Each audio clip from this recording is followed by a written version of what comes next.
Okay, good afternoon, everyone. I'm Ellen, and I'm so excited to bring you our final session of the day. It's a conversation centered around a question that feels more relevant than ever in a world of endless scrolling, trending audio, constantly shifting platforms. Does the algorithm serve you, or do you serve the algorithm? To discuss this question, we're lucky to be joined by a panel of people who understand that world from very different perspectives. Jessica Smalley is an Australian creative producer and media strategist with more than a decade of experience working across digital storytelling, podcast production, and audience growth. As the founder of Creative-Led Media, she specializes in helping brands and creators develop content strategies that connect with online audiences and build meaningful communities. Please welcome Jessica Smalley. Catherine Ling is the founder of The Food Inbox, a digital platform centered on food, lifestyle, and content creation. Known for producing engaging and accessible content across social media platforms, her work highlights the growing influence of creator-led media within the hospitality and lifestyle industries, combining visual storytelling with an audience-focused digital communication. Please welcome Catherine Ling.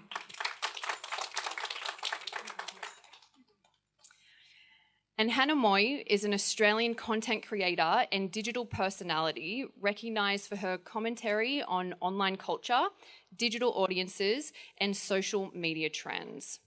Through her work across digital platforms, Hannah explores the relationship between creators and online communities, often examining internet culture, audience engagement, and evolving media trends.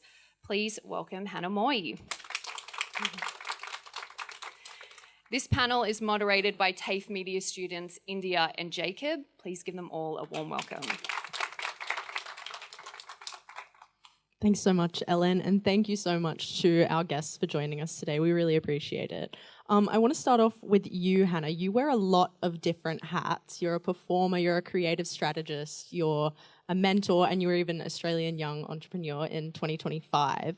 With an algorithm that rewards consistency, how do you prevent yourself from burning out? Yes, so I've got a background in I wear many hats. Monitoring burnout's a really interesting one for me because in 2023, at the age of 24, I actually had a heart attack. And I also discovered I had a stroke.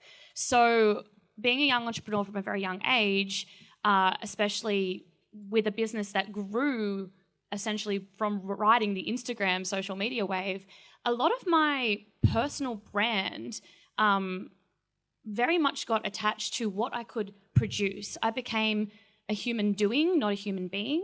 And I naturally started what one of my lovely mentors loves to say is I should on myself a lot. So I need to stop shooting on myself, and I encourage you all to take that on board. But in a world where the content, there's a lot of advice out there about it's a numbers game, just consistent content, get it going out, get it going out. I took a real big moment to stop and go, you know what? I'm just going to post when I feel like it. And I'm not going to lie, I lost a lot of followers from that. In that same time, I also took a shift and really reevaluated what I actually wanted to be putting out there to essentially remove myself from a bit of a box. What I do with brands now when I work with them, a bit of background, I've got a photography, videography business up my graps. And, you know, people will be like, oh, I need to be posting more on socials. I'll be like, why? Like, why do you need to post on socials? And a lot of the time people go, oh, because that's what we have to do. Are you out there do you need a portfolio? Do you just need something for people to land on to hold that space? Are you using it to try and get a lot of engagement? Like, really look at what you need it for. But my advice is essentially to have some things scheduled. There's a multitude of fantastic tools out there. Have the things scheduled, but in a way that still allows you to not destroy your pretty Instagram patterns and still post when the creative urge touches you, basically. Yeah, so a little bit of both. So then you can feel like you're doing the thing, but stay true to your own burnout level. Yeah. Yeah, thank you. Jess, one for you. You've worked across podcasting, YouTube, social media for over a decade, and you've helped a lot of different brands and businesses and individuals grow their audience and their engagement. Could you speak a bit on how your approach differs between, say, an entrepreneur and a podcaster and a social media personality in how they can capture their audience and leverage the algorithm? To be honest with you, I think they're all the same thing. Like, I think each category that you mention has to approach it like an entrepreneur. And at the end of the day, it's about understanding, okay, what is my target audience? How do I show up for them? And yeah, I don't think that an entrepreneur is anything different to a podcaster. It's the game. Like, you have to be able to put as much content as you can out there with purpose. Don't burn yourself out. My God, that is a horrible story, and I'm sorry to hear that. You learn. Yeah, definitely. But you have to understand, okay, this particular platform, how do I approach this? Who's my audience? And yeah, if you want to cut across, you have to approach it like an entrepreneur. And those guys are relentless because they have one goal to reach, whatever that mission is. So, yeah. So would you say that there is sort of a secret to success, like one general secret to success that can apply? I've got it. No, look, we're all aware that this thing is so fast moving. At the end of this chat, like, so many things would have changed that we wouldn't have even been aware of, that we have to catch up on. But the secret to success is understanding, and this is going to sound so basic, but it is one of the hardest questions to solve for yourself and then the business that you're trying to build, or at least your own personal platform, is understanding your why, because then you can turn up every single day and understand, okay, what it is that I'm going to post, and then what is the systems around what I'm going to post, and what is this feeding into. So, yeah. Thank you so much.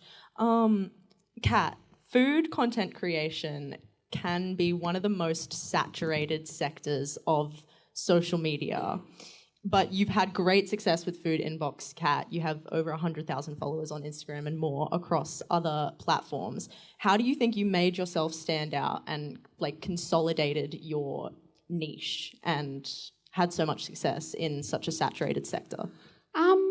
That's a really good question, actually. And to be honest, I've never really considered it to be saturated. If I think about saturation, I would think about something like lifestyle, like fashion, things like that. And I guess for me and my partner Alex, who I run the channel with, it's really just about being ourselves. Like, and I know that sounds so boring, like, and no one wants to hear that, but it's really just about staying true to yourself, and being authentic. And I mean, like, particularly for us, I'm a kind of person, like, I like to go, and I was just saying this before, I'm outside. I really like to eat street food, like, just go to local places. And I know that there's, a big tendency for people to, like, in the food space, do fine dining and things like that. And to be honest, like, that's just not really something that I necessarily would enjoy. So yeah, I will go and try fine dining as a new experience. I love to do new experiences, but I've always tried to stay true to our roots and showcase the food and the personality behind the food that we really love. So I think at the end of the day, in terms of social media in general, if you think that, I'm not going to do something or I won't do it because it's too saturated, like, you're just not going to get anywhere, because, I mean, there's 7 billion people, 8 billion people now on the planet? I think it's 8 billion now. Yeah, so, there's always going to be someone who is, have got more followers than you, who is better looking than you, who gets a better business deal than you or something like that. So I really don't think that you can compare yourself to people out there. You really just have to kind of stay in your own lane. And I think as well, when you're starting, that can be hard, because it's hard for you to try and find an identity, especially an online identity can be quite different to what you're actually like in real life. And I think a lot of people say that when they meet, like, creators or something like that. That's not what I thought they would be like, When I see them online, they're maybe really outgoing or really crazy, and then in person they're much more reserved or something like that. So, I guess what I'm trying to say is, at the end of the day, don't worry about what other people are doing. just do you basically, and you do have to, like the other girls have said here, you have to kind of keep at it. There is a level of consistency that you need to be achieving, but if you stay true to yourself and you're consistent, you show up on social media, things will come for you. I think that's the main takeaway. Yeah, so just have a go, essentially. Yeah, and you really don't know until you try. And I mean, even up until today, like I just randomly post random things sometimes that maybe wouldn't be what our audience would normally see us post. You know, I'm still experimenting, even though we have a lot of followers. That doesn't mean anything, you know, it's just about giving it a go. Yeah. That sort of leads me to my next question. All things considered, what do you all think makes a video blow up and go viral? Do you think that it is purely just luck, or there's a strategy to it? The one you make in 3 seconds sitting on the toilet will blow up, and the one you have to redo 6 times because Instagram closes that you've spent like 6 hours on won't. No, but in all seriousness, I find when I'm working, ironically, on somebody else's socials and I truly look at the insights, you can absolutely make some predictions, but every account is very different and it will change when the updates happen. But you can definitely look at, hey, like, well, you can now see, is it women, is it men, at what point are they dropping off? You really have to go back over and like study your content. But at the same time, don't train yourself to only study that particular thing because it can change at any moment. And especially with like the AI stuff happening, you definitely, I don't know how to word it, it's almost like there's an air of stop trying to force yourself to know everything and just keep posting. Something's going to land. It's a bit of a numbers game. I agree, and I think there are 2 things that you need to consider when making a video that you really hope will get the success that you're looking for, and define your success before you actually create the video. But there is a structural thing that you can learn about, so getting the right hook, making sure that you continue to engage with those people. And there are plenty of insights from other creators who are in this world who can give you a breakdown of what that video can look like structurally to achieve. But then there's the other side of things, which is like, okay, guys, try and figure out how the humans who are interacting with your videos are going to respond to this. Good luck. Like, it is a hit and miss. I think of videos that seemingly go viral like 6 months later, right? You know, they don't work in November, but they work really well in June. Well, it so happens to be our winter, but then on the other side of the world where it feels like more stuff happens over there, you know, that's the centre of this globe. But like, they're having their summer and they are sick and tired of over-optimisation at this time of the year. So you're seeing a Stephen Bartlett clip, I don't know if that's part of your algorithm, it's definitely mine, a clip that was posted in November, like absolutely like travel for 3 weeks because it has struck a chord with people. Currently, the zeitgeist is people are sick of over-optimisation. And in the clip, Stephen Bartlett is talking about he drank like 2 glasses of wine and it destroyed his next couple of days and he couldn't perform. This is taken from a podcast of his that was posted in November, and now it's getting traction because people are reacting to it. So you cannot predict the feeling of the time of the year, the sentiment of people, but you can definitely structure your video in such a way that gets people within those 3 seconds. But like at scale, that's something you can't predict. Yeah. I think for me, and like in the space that I work, food and travel, I know that you've said that you can't predict stuff. I feel like you can predict a viral video to an extent. Yeah. Especially if you're trying to do something controversial. I think that's the easiest way, which I don't agree is necessarily the best way to get views. But if you can make something like, for instance, that's controversial or something that's brand new, just come out today or something like that, like if you can kind of jump on something before it becomes a trend or something that is a trend and, you know, you're kind of the first to the platform with it, I think that's probably the easiest way to predict whether something is going to go viral. But that being said, I don't think that creating videos with the purpose of going viral, like I don't think that's necessarily a good long-term strategy if you want to do well on social media, because yeah, you'll get a lot of views, you might get some followers, but are those people who are really going to actually relate to you, once the virality, once that trend's over, or are they going to still be there? Do they actually care about you? So, I do create a lot of videos that I know, like, wow, maybe this will go viral. Something that's happening right now is like this crispy Krispy Kreme. I don't know if anyone's seen it. Basically, you like fry up a Krispy Kreme donut and it becomes like almost like a toffee apple, but like a donut. So I saw that yesterday. I was like, I have to make this video because I have a good chance that, it's probably going to get some views. But that being said, I don't think that any views or follows from that necessarily will be with us for the long term, you know what I mean? Because they don't really care about me. They just care about this like trend or something. So yeah, I think there is a level of, if you do want to go viral, being on top of trends, being on top of what's happening, and not just on one particular social media platform either. Like every platform has a different kind of, algorithm or what's going on in that platform. So you do, to some degree, need to be kind of tuned into what's happening on different platforms and kind of be talking or creating videos around those kind of concepts. But yeah, like that being said, I don't think that chasing viralness is necessarily a good sustainable way to build a social media, following. There's also the aspect of just the human attention span has gone down a lot. Something like the people who make Coco Melon, which is that kids brain rot show. But there's science behind it. It's something like they had toddlers sitting there, and every time a toddler looked the other way, they would press a clicker, like they essentially do with training mice. And they worked out that the exact amount of time for the attention span between the current year versus a few years ago, it went from like 3 seconds to like 0.4 a second. So that very first shot in your video matters.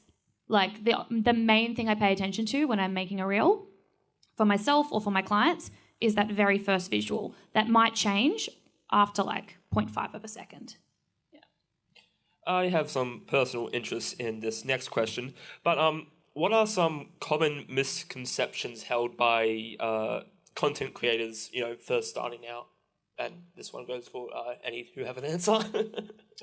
I think common misconception is that you need all the gear and all the ideas to get started, and I don't think that that's true. Particularly in like we were talking a little bit before about like AI and stuff like that. I think there's this idea that you can like manufacture success by creating viral hooks and creating all this sort of stuff.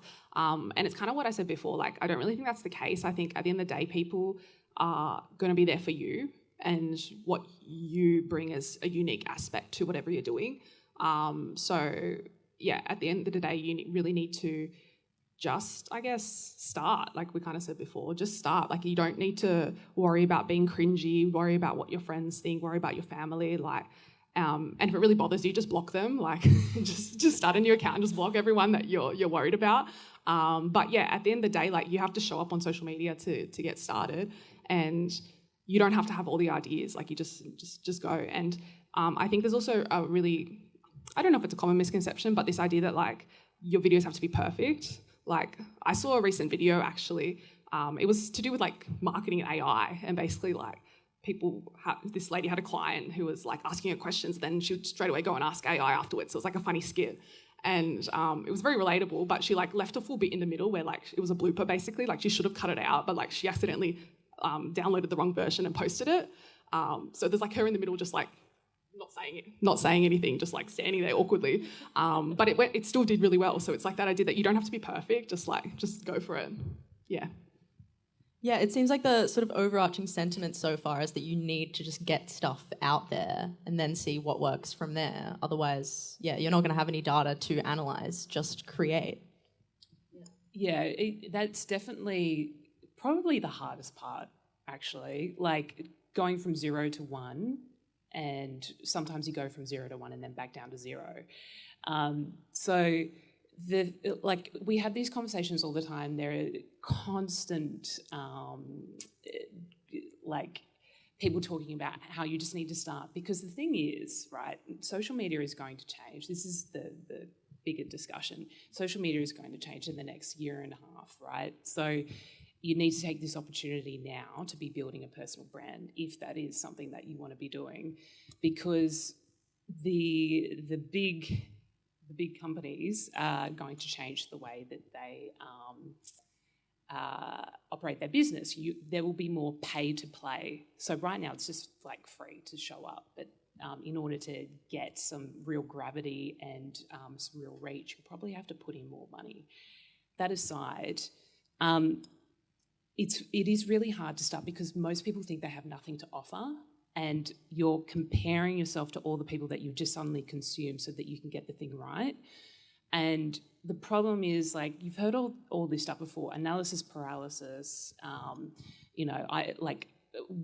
what good do I have to share whatever's going on in my life? Like, no one's going to watch this. And the thing is, like, if you don't take action, you don't have information, and then you cannot improve. And the other thing as well, if you're so concerned about what other people are thinking, you need to realign yourself to the greater goal, which is like, okay, it is such a valuable asset to have a personal brand online. And it's also helpful, with this very changing world around AI and like trying to stand out. That is your asset. Think of it like an investment for the long term. So if you can reframe your thinking around starting, that's going to make it so much easier to go from 0, 1, 2, 3, 4, 5. You just have to get past 1 as quickly as possible. I completely agree with that. And on the topic of personal brand, like, I can say I have ridden literally my background, I'm known as the mermaid girl, right? I have ridden that wave into more opportunities that I can possibly count. But the other end of that is I essentially chose a username when I was 14, and now as a pushing 30-year-old, I still have that username, and I have to make this decision of, do I stick to this username, or do I put it now as my name, or do I start fresh? It's actually a big thing I'm sitting in right now. And it's a whole thing, but get yourself a gimmick. If you were getting started, I think a lot of people are talking about niche down, niche this, niche that. As you evolve your personal brand, your interests are going to change. What you want to be posting about is going to change. Get yourself a niche, or 10. Get yourself 10 niches. You are the niche. You are the niche, exactly. And then if you need a gimmick, get yourself a gimmick. Absolutely, I'm a big believer in like having a recognizable color. A color is a big thing for me. Like, I do think it helps a lot to have some consistency when you're doing your stuff. I've completely forgotten what we were talking about. But with your personal brand, it opens up so many doors. And this is what I was talking about before. Like, why are you posting on socials, right? Are you posting to prove that you can be an incredible cinematographer? If that is why you're on there, you absolutely need to have absolutely perfected high quality content, and it's a portfolio for you to show potential clients, right? If you are out there and you are trying to make some impact of some sort or leave some sort of legacy or get a message out there, then yeah, done is better than a perfect approach. Absolutely fits that bill. And then it becomes about the consistency. But it really depends what you're using your platforms for. Yeah, for sure. There have already been a couple of mentions of AI by you guys today. I'm curious how you're utilizing AI to leverage your engagement in the algorithm, if at all. I think for me personally, I don't really use AI in our content creation that much. And I think as well, like, I've been doing this for a long time now. I know how to script something. I know how to write a caption and things like that. And that's just something that I've been quite good at. And my partner Alex will say, like, you're really good at writing copy. You're really good at that. So yes, I could outsource it to AI. And I've tried, to be honest. I've tried, write me this script, write me this, whatever. And it doesn't come back in the way that I want it. So personally for me, I think if you're struggling with something, then maybe you could utilize AI to help smooth that over. But if you're good at something and you're just trying to use AI for the sake of using AI, I don't think that you should be doing that. And I also think, especially with social media, and being a content creator, it's about creativity. And yes, AI can write you a list of 10 viral hooks or whatever, but creativity is really a muscle and you need to flex it. You need to use your creativity. And I think for everyone here who's in this room, like, you're obviously creative in some sort of format if you're here. And we should be celebrating our creativity. We should be using that. And I also think as well, like, the world works kind of like a pendulum swinging, you know. We've gone from everyone doing everything so manually, filming, editing, scripting, all that kind of stuff, doing that yourself, to go on like full swing to, oh, we've got this AI, like, this is a great tool, let's use it. And then it's kind of coming back the other way. Like, people don't like to see AI slop. Like, people just scroll. That's the truth. People have seen the same concept done, you know, a million times. So if you can bring something that's actually personable and is not flawed, but you know what I'm saying, is in, like, you know, it's not 100% perfect, because people are, especially young people like you guys, we can pick up AI so quickly. It's so easy to know, okay, yep, that's AI, and people will scroll. So it won't keep people's attention. So yeah, while that pendulum is kind of swinging back, I think, yes, you can use AI if it helps to speed up your process or something, or if it's something that you're not confident doing. But I don't think relying fully on AI is ever going to really get you somewhere that's actually good on social media. Yeah. Yeah. Sorry, I didn't want to cut you off. No, I love it. Yeah, it's interesting, isn't it? Like, we're all talking about it, and some of us really want to ignore it, and then some of us are like fully turbo with it. But I think what's interesting for someone who's in the creative world and the creative space is, like, at the end of the day, you have to lean on the things that make you unique in order to stand out, and then use AI to leverage that. If you're outsourcing your own brain and your own taste and your own perspective to AI, guess what? You're going to end up in this sea of sameness, and it's not going to help you in the long run. I will put my hand up, and I have to say this out loud, but I used AI to write my LinkedIn post, and it was gross. Like, it just wasn't me. And I thought, why am I doing that? And I realised it was a fear of being called out, that I didn't understand what it is that I knew what I was talking about. And basically I was just removing the whole process of that uncomfortable process of trying to figure out something that was an idea of my own, and communicating it to the people who were following me on LinkedIn. And what I'm like, I don't know if you guys have heard of Dan Coe, but I'm really enjoying his stuff, and he is this really interesting guy who reminds you the importance of meaning and the struggle of, like, articulating your thoughts and coming to a new idea on your own, but also using AI to sort of speed up that process, but leaning into the friction, because, like, writing is really hard to do, but the outcome is better than what it would be if you were to outsource your own brain to AI. So I would say, don't be worried about AI, don't be scared of it, leverage it, but then lean into your taste and your perspective so that you can scale that. I agree with that. I've been working on learning how to summarize with power. That's my little catchphrase I've been using. And this lovely man, David Levy, helped me with that, because I'm a rambler. I can ramble. And my friends joke and they call them Hannah paragraphs. So I'll write these like mile and mile and mile long texts, and I'll just go blah, blah, blah, blah, blah, blah, blah. It's just, I write very fast. Writing is something I enjoy. Writing is not something I struggle with. But I do use AI to help me condense my thoughts, to make it clearer for other people to understand. But what I have found is that when I started doing that, at first it was super, super helpful, temporarily. But I started to learn how to summarize my thoughts better, kind of by copying it.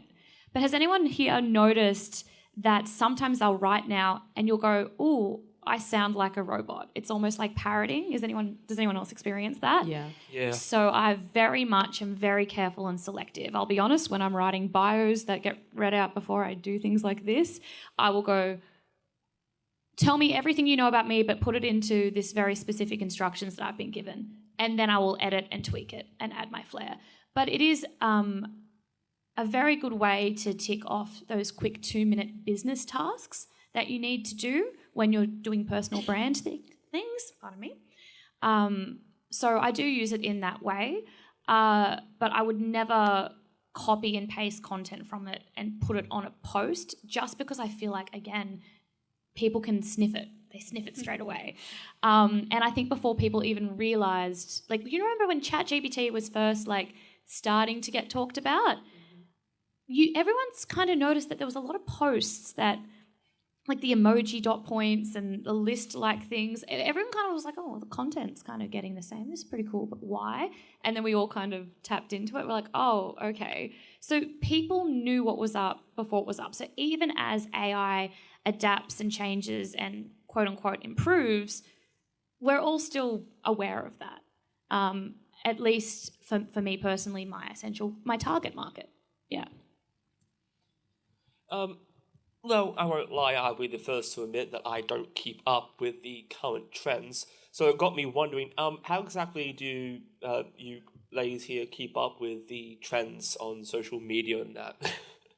It is a full-time job. Like, it is like a 24/7 thing. And like going back to starting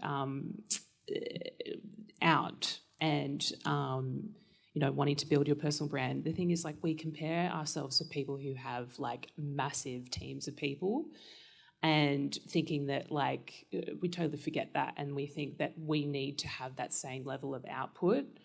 But in terms of keeping up with trends, podcasts, like, find your key people who know absolutely everything and, like, stick to them like glue, because they are going to be the people who keep you up to date as quickly as possible. And yeah, like, it is a full-time job and it's changing every single day, but you need to, if this is a space that you want to, like, keep up with, pick your poison, understand, okay, this particular platform, what's happening on YouTube, and then we're just going to run with it and keep up with that platform. And then if you've got a grasp of that, maybe you jump over to Instagram. But yeah, pick the people who know or who make it their full-time job, and then keep up with them. Literally, I was going to say, I use human connection to continue my AI journey. This right now is the work you need to constantly doing, listening to panels, listening to podcasts. I have, like, various networking communities I'll go to, and I have found IT AI experts who their field is specifically AI. They delegate 2 days a week just to research, to keep up, because it's their job to keep up with it, right? They are overwhelmed.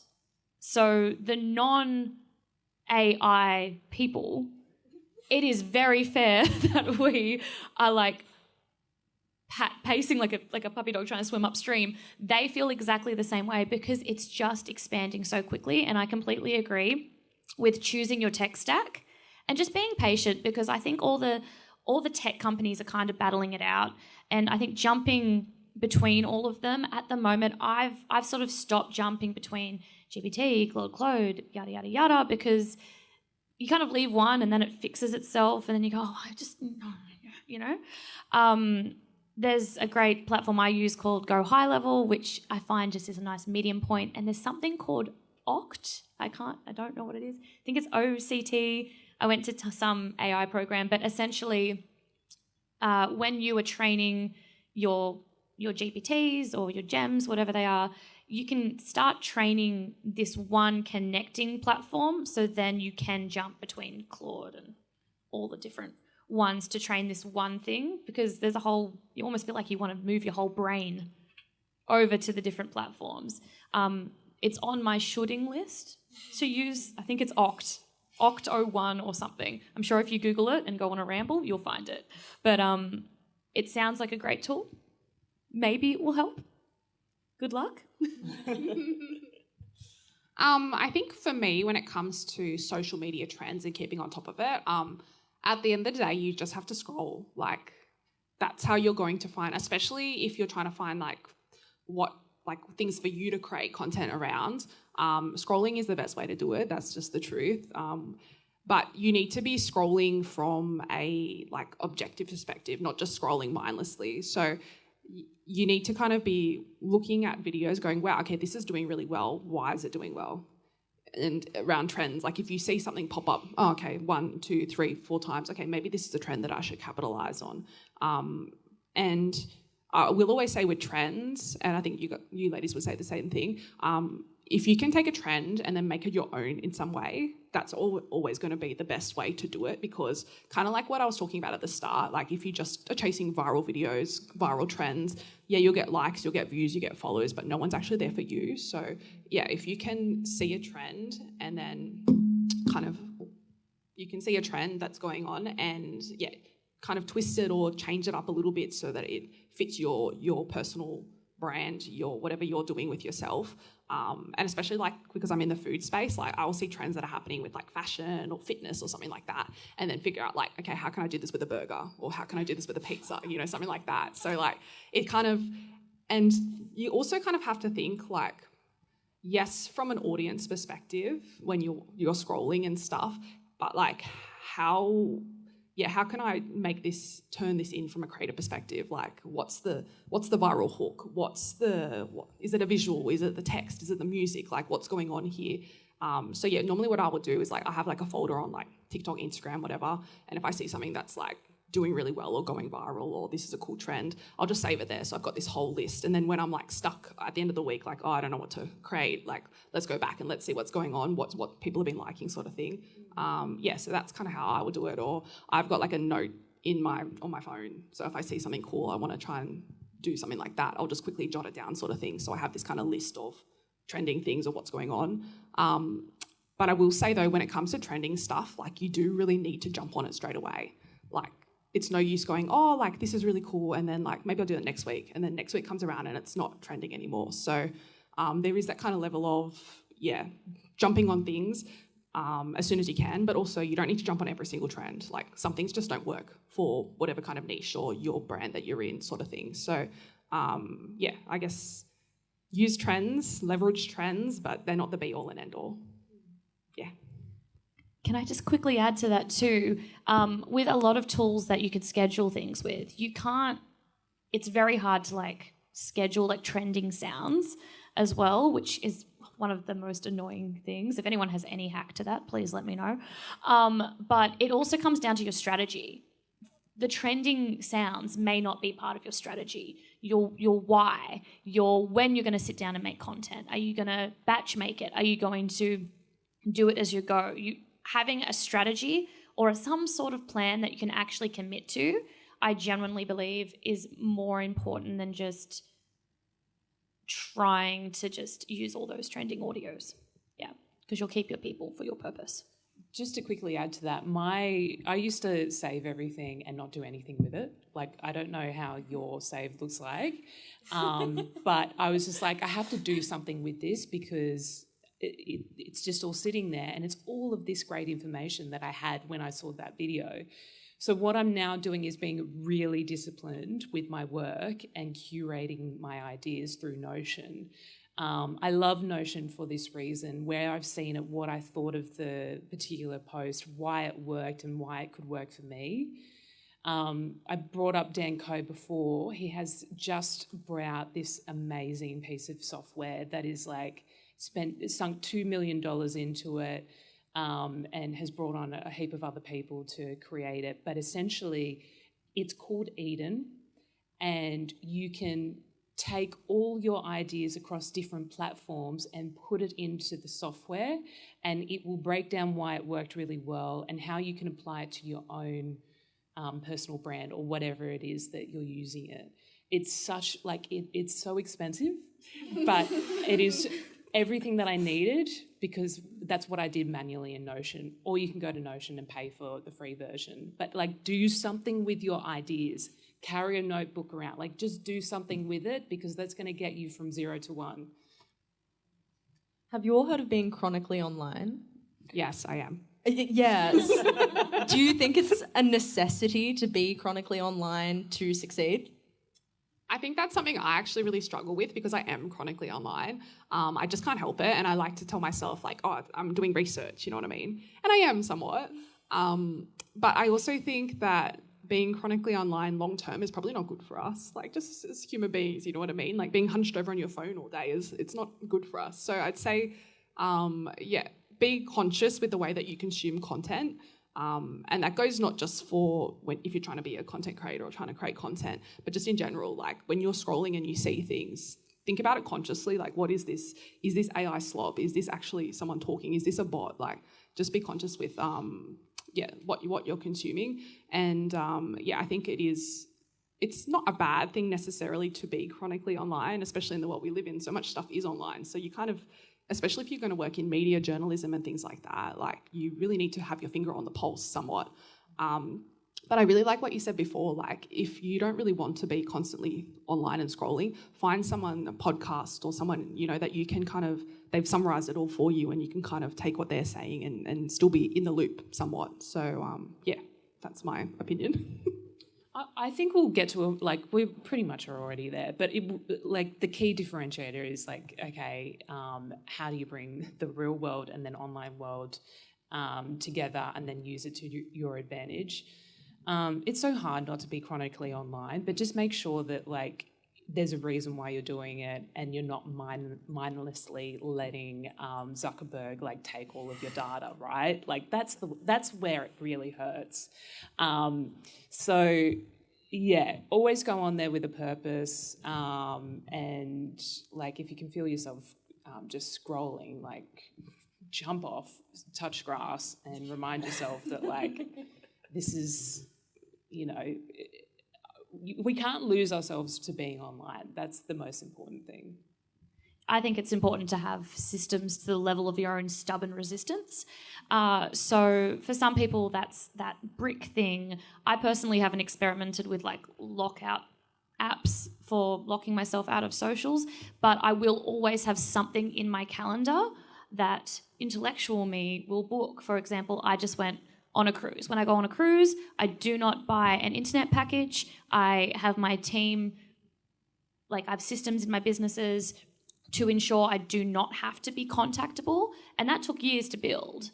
And it takes trust and delegation. But when you have things blocked in advance, it can really help you force yourself to tune off, right? Because it's all lovely to be like, oh, I'm only going to look at my phone for half an hour. But I swear you pull out your phone and boom, it's been 6. So can confirm, yes. Yeah, exactly. It's a habit, right? There's a really great book called Habit Stacking, and if you haven't read it yet, add it to the long list of books you're telling yourself you're going to read. But don't be, if you tell yourself and you set a goal, I'm going to spend less time on my phone. If you don't tick that box one day that week, don't completely quit and go, okay, I failed at this, new habit I'm trying to build, and then just stop.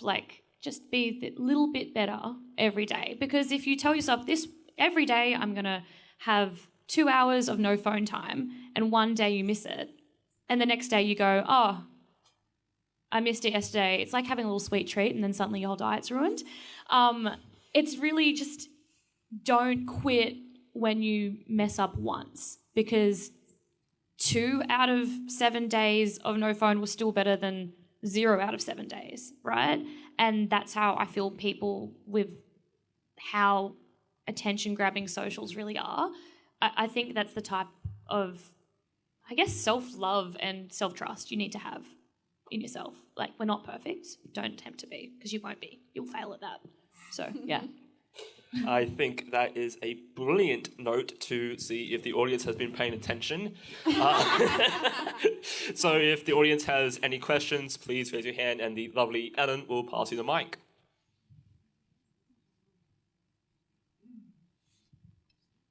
My name's Sterling, and Kat, you mentioned earlier that sometimes you would adapt trends from fashion or something towards food. Could we get an example of a time you've done that? Oh, off the top of my head, I can't really think of anything, to be honest. Only because I post once a day, every day, so things fly off me. But something, for instance, that I'm seeing at the moment that people are a trending thing. I'm not sure if you guys have seen the Jiu-Jitsu Kaisen, like where they do the like kind of this and then something pops out.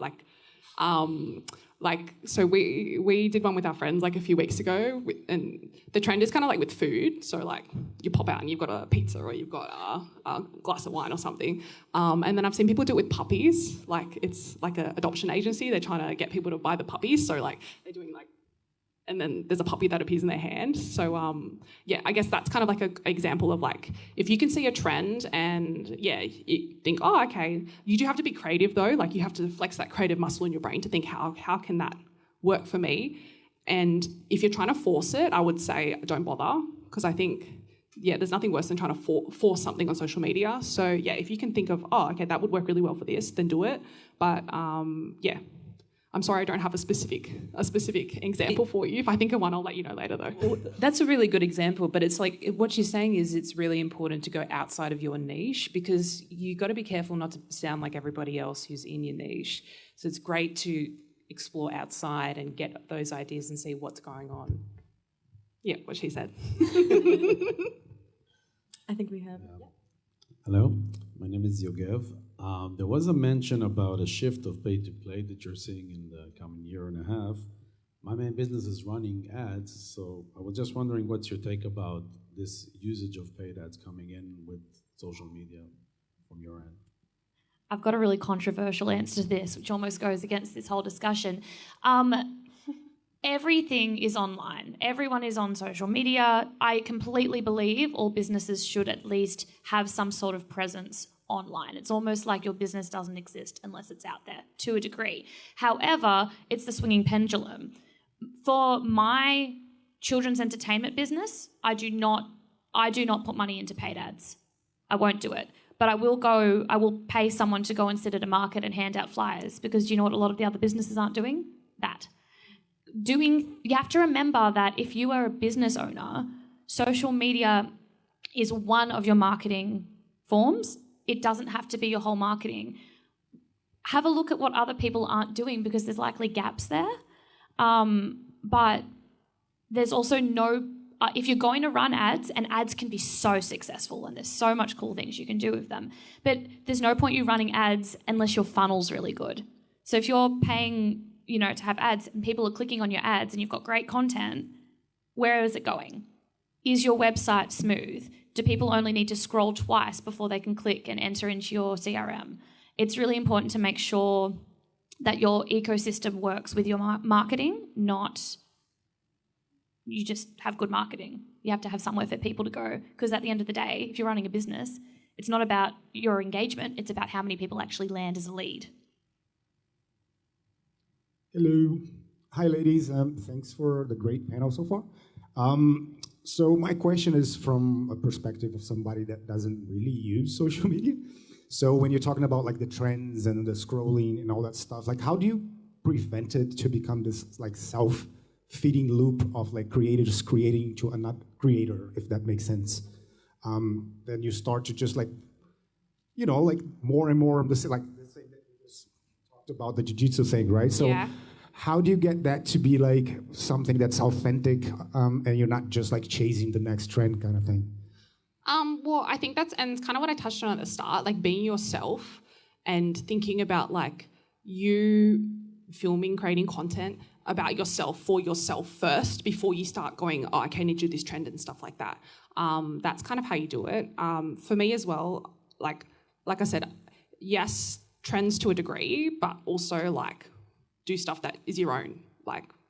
And I know there's no such thing as an original idea nowadays, like especially in the world of social media. Everyone's done it before, but like you don't just have to copy what other people are doing. And I would encourage you not to actually copy what people are doing. Yes, you can take inspiration from other people or things that you see, but you have to make it your own in some way. I think that's kind of the way that you break out of that, kind of like what we've been talking about. You break out of that kind of thing. Like you have your own unique perspective. You have your own unique way of doing things. So don't try and copy, especially like if you see a big creator and you go, wow, like I really like their style, I really like what they're doing. Don't try and copy them and their format 100%, because people will just then compare you to them. And you don't want that at the end of the day. It's not about comparing yourself to other people. It's about being your own person. And I think especially creators who are like blowing up right now, people who are going from zero to, big numbers, are people who are doing something different. They're being themselves. They're not worrying about being perfect polished. They're just kind of putting themselves out there. So yeah, it is really easy to get caught up in the trends, but I think you just have to take that step back and kind of what I said before, like think about why you're scrolling. What's the purpose of this? And then kind of go from there. If you aren't stuck in a doom scroll, you actually have a beautiful opportunity to be the trendsetter. Because if you're not getting pulled into a lot of trends, you can start really producing your own unique things. That's all I have to say about that. Why do you ask? Like, what's going on? I don't know, like YouTube, for example, right? I'm a big fan of guys who do reviews of like equipment and stuff, right? So it started to be this thing where like you watch other guys doing like similar content, and it kind of like it feels like they're starting like to create something for the other creators rather than like the audience that they started with, if that makes any sense. I don't know. It just seems like to be recycled, with buzzwords and stuff like that. And like I said, I mean, like I'm not really big on like using social media, but if you start creating with the scrolling in mind, trying to get the trends going, I feel like it starts to be a loop where you're like actually creating for the scrollers rather than the original audience. Hope it makes sense. Yeah, definitely. It sounds like you started watching those YouTubers at a time when perhaps they had less followers and they've started to get traction and they're changing their strategy and it's no longer resonating with you as much as it once did. And there's probably a reason why they're tuning themselves to what other creators are doing. There's definitely a strategy behind that, but it's losing your interest. And so what that is that, okay, if they lean too heavily on that, they might lose an audience or they're not being connected with their audience. Like we can say, we would spend 45 minutes talking about all the other things that go on platforms. But at the end of the day, if you do not understand your audience, then you don't have an audience. And so you have to remind yourself it's a communication tool to share whatever it is that you're sharing with another human being. Let's not forget that. So you can be swept up in the trends and whatever else is going on, but you have to remind yourself, okay, what is the job of this post? What kind of impact do I want to have on this particular person, audience, and never lose sight of that. Okay, so we have time for one last question. I think we have one down the back here. Hello. Just on the topic of trends and going on to the trends in your personal brand, would you ladies happen to have like a boundary with the trends that you're getting on, and whether the trend that you do see online clashes with what you're presenting with your social media? So Hannah, I'm more interested in your brand because you're a children's entertainer, so I'm guessing there's probably a limit to the trends that you would probably get on, since your audience are probably primarily kids and parents. So, yeah, absolutely. So another thing to consider is not all trending sounds can actually be used on business accounts either. So the sounds I can use on my personal Instagram, my personal brand Instagram, are very different to the ones that I can actually use with my team. And I always have people going, oh, you should do this trend with your characters because we've got like 200 costumes. We could do some insane stuff. But we used to spend time, and it is time, and it honestly is money, paying people to be on the clock to film that stuff, even if they do it out of love. But there's an aspect of, there's also audios that will just like disappear. So when TikTok like kind of first came out, I'll be honest, I didn't bother jumping on the TikTok bandwagon. Sometimes I regret that, but with my particular niche, I knew I wasn't quote unquote going to be able to compete with the aesthetic ness of, for example, the underwater mermaid videos of girls swimming in beautiful Florida springs. They've got a lot more access to that. The content, I switched to focus more on my clients rather than engagement for the sake of engagement and bragging rights. So my business is very different to what it was when I used to, like, when I rode the wave to getting heaps of followers. I no longer care about follower count. And when I am recruiting influencers to work with brands, I'm also not looking at follower count anymore. I'm looking at their engagement and their actual quality of content. Does that help? So sometimes trends for my personal work, I'll sometimes avoid them because I'm scared that the sound is going to disappear. But there's always a fun way to adapt it. The same thing. There's a lot of fun content you can do. Naturally, again, know your audience. I know that a lot of my target are, for example, mums with kids. My algorithm thinks I'm a mum. I'm on like the mum talk. I'm following those trends. But I'm not, we're not really doing dancing trends that 12-year-olds are watching because my clients aren't 12-year-olds. My clients are mums who want wine night. Yeah, hope that helps.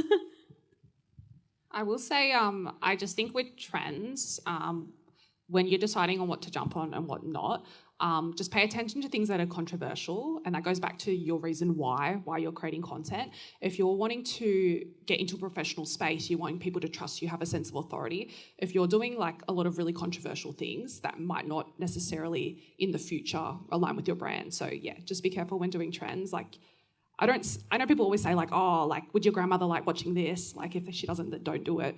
I don't think you have to go that far, but like, just think about, the longevity of something. If someone pulls this up 10 years later, are you going to be proud of it? Was it funny or was it not? Like, that kind of thing. So just be more cautious, I think.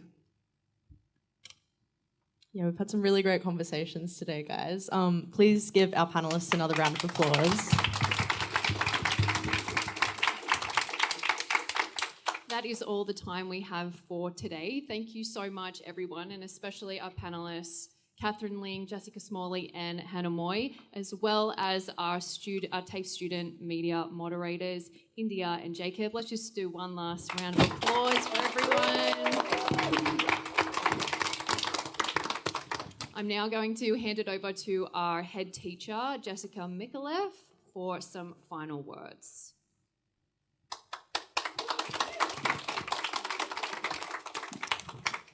Really quickly, just want to say thank you.